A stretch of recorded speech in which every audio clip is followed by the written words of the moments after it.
పాప పేరు యుఎస్ ఆరుషి. 6వ తరగతి సిబిఎస్ఈలో ఇక్కడ జాయిన్ చేశాను. నేను ఫీజులు కట్టి 2 నెలల పైగా అయింది. పుస్తకాల ఫీజులు, స్కూల్ ఫీజులు, బట్టలు అన్ని కొనేసాం. మాకు ఫీజులు కట్టించుకుంటున్నప్పుడు ఏం చెప్పారంటే జూన్ 1వ తారీఖు కల్లా ఈ స్కూల్ స్టార్ట్ అవుతుంది, జూన్ 13వ తారీఖు నుంచి తరగతులు స్టార్ట్ అవుతాయి, ఎట్టి పరిస్థితుల్లో స్టార్ట్ అవుతాయి అని చెప్పారు. మేము నారాయణ స్కూల్ బాగా చెప్తారనే నేపథ్యంలో పిల్లల్ని జాయిన్ చేశాం. నేను 20 రోజుల నుంచి ఇక్కడికి వస్తున్నాను. ఏమంటే మనం ఇల్లు కట్టుకుంటే ఇటుక మీద ఇటుకేసుకుని గోడ కట్టిన తర్వాత 20 రోజులు వాటరింగ్ చేస్తాం, ప్లాస్టింగ్ చేసిన తర్వాత సున్నం వేస్తాం. ఇక్కడ ఏం జరిగిందంటే ఒక్క గోడకి కూడా వాటరింగ్ చేయలే. గోడ కడుతున్నారు, ప్లాస్టింగ్ చేస్తున్నారు, వెంటనే సున్నం రాసేస్తున్నారు. బాత్రూమ్కి వెళ్లాలంటే వాటర్ లేదు, ట్యాంక్ కన్స్ట్రక్షన్ అవ్వలేదు, విద్యుత్ లేదు, పరంజీలు కట్టిస్తున్నాయి. స్కూల్ కి పిలిపించారు.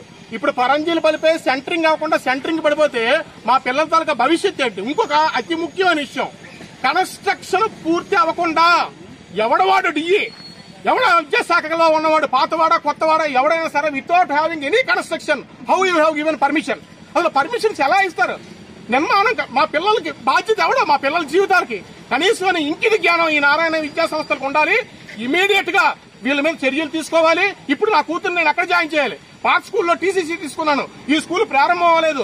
లోపల జాయిన్ చేద్దామంటే భయంగా ఉంది. నా కూతురు గోడ కుడిపోయి చచ్చిపోతుందేమో భయం వేస్తున్నది. ఎవరు రెస్పాన్సిబిలిటీ తీసుకుంటారు?